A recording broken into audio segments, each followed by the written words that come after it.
Assalamualaikum warahmatullahi wabarakatuh. Bertemu lagi dengan Bu Wahyu di pembelajaran Bahasa Indonesia kelas 8.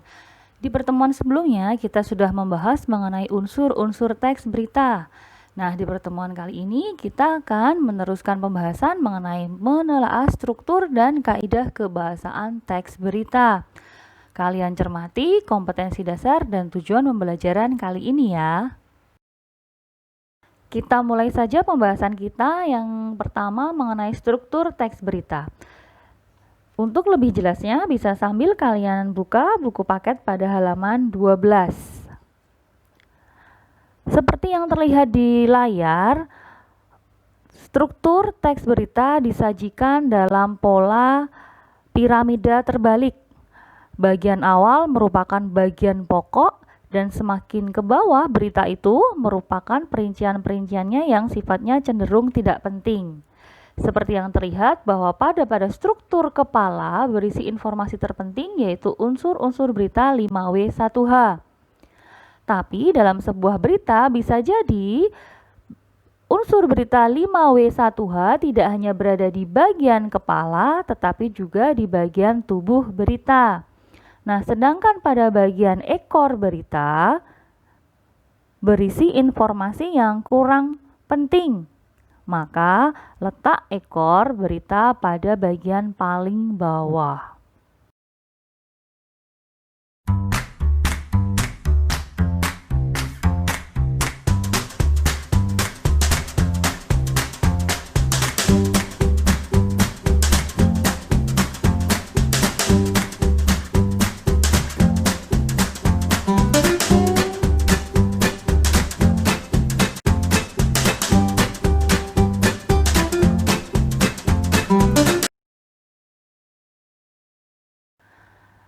Baik, setelah kalian membaca teks berita yang Bu Ayu sajikan tadi, kita coba analisis bersama struktur teks berita.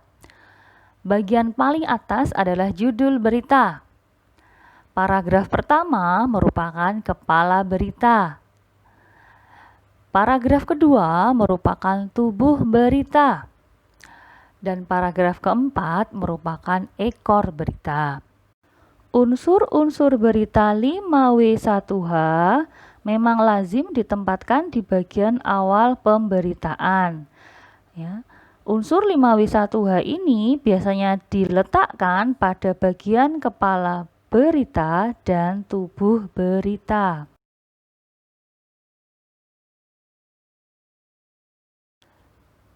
Kita lanjutkan ke kaidah-kaidah kebahasaan teks berita.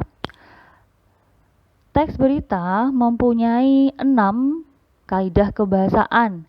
Yang pertama adalah bahasa baku, kedua kalimat langsung, 3 konjungsi bahwa, 4 konjungsi temporal dan kronologis, 5 keterangan waktu, dan 6 kata kerja mental.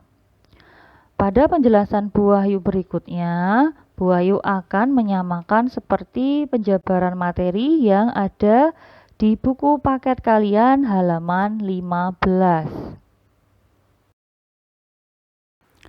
Kaidah kebahasaan teks berita yang pertama adalah penggunaan bahasa baku. Bu Wahyu berikan contoh dari segi penulisannya. 1. Memasuki era new normal, mulai terlihat peningkatan aktivitas masyarakat di pusat-pusat perbelanjaan. Penulisan kata aktivitas tidak benar karena menggunakan huruf F. Yang benar adalah aktivitas menggunakan huruf V.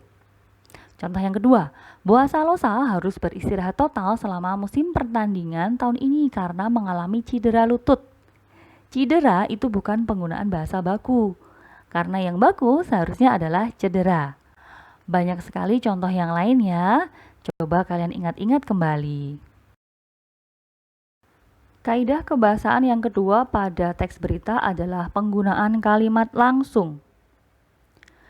Kalimat langsung ditandai dengan pemakaian tanda petik 2 di bagian awal dan di bagian akhir kalimat langsung.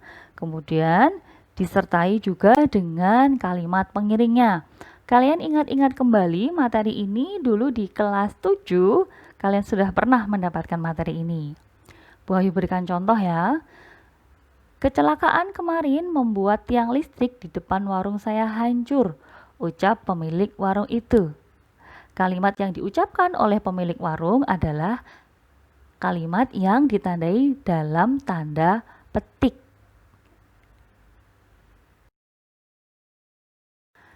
Kaidah kebahasaan yang selanjutnya adalah penggunaan konjungsi bahwa.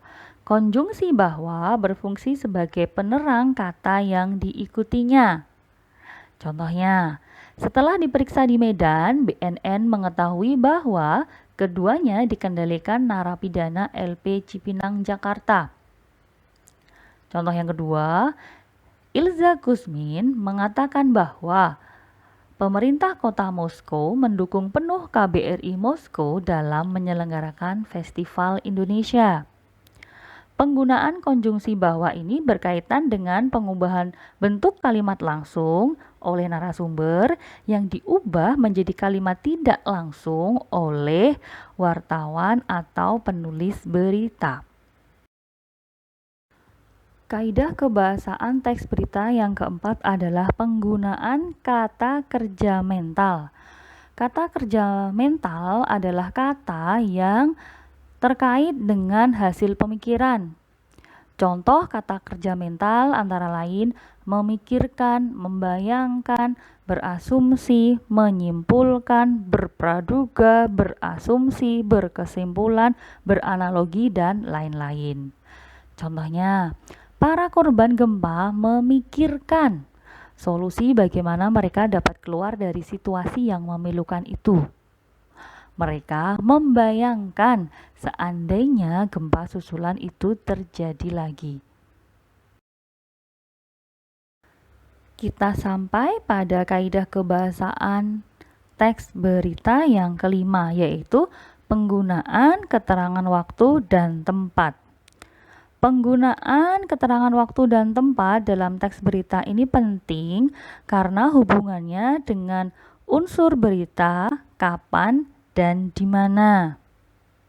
Kita masuk ke contoh ya.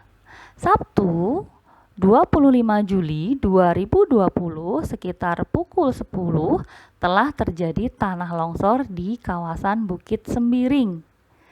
Tadi Bu Ayu katakan di awal bahwa penggunaan keterangan waktu dan tempat hubungannya adalah dengan unsur berita, kapan, dan di mana. Nah, dari satu kalimat ini kita dapat mengetahui bahwa unsur kapan adalah Sabtu 25 Juli 2020 sekitar pukul 10. Dan unsur di mana kita dapat mengetahuinya juga, yaitu di kawasan Bukit Sembiring. Hal ini juga berlaku untuk contoh nomor 2. Sampailah kita di kaidah kebahasaan teks berita yang terakhir, yaitu penggunaan konjungsi temporal. Penggunaan konjungsi temporal ini untuk menunjukkan urutan waktu atau pola kronologis. Jadi urutan kejadian dari peristiwa satu ke peristiwa berikutnya.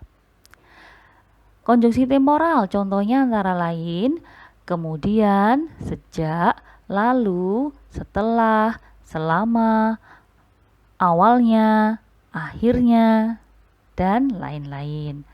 Contohnya, PT Gojek Indonesia berkembang pesat setelah meluncurkan aplikasi ponsel di awal tahun 2015. Jadi, peristiwa antara PT Gojek Indonesia berkembang pesat itu terjadi setelah peristiwa meluncurkan aplikasi di ponsel di awal tahun 2015. Dua peristiwa ini saling berurutan, maka dalam pemberitaan menggunakan konjungsi temporal. Demikianlah pembahasan kita di pembelajaran kali ini mengenai struktur dan kaidah kebahasaan teks berita. Kalian bisa membuat catatan di buku catatan sambil melihat tayangan di video ini sambil membuka buku paket kalian. Selanjutnya, kalian akan mengerjakan tugas yang Bu Wahyu bagikan lewat grup WA kita.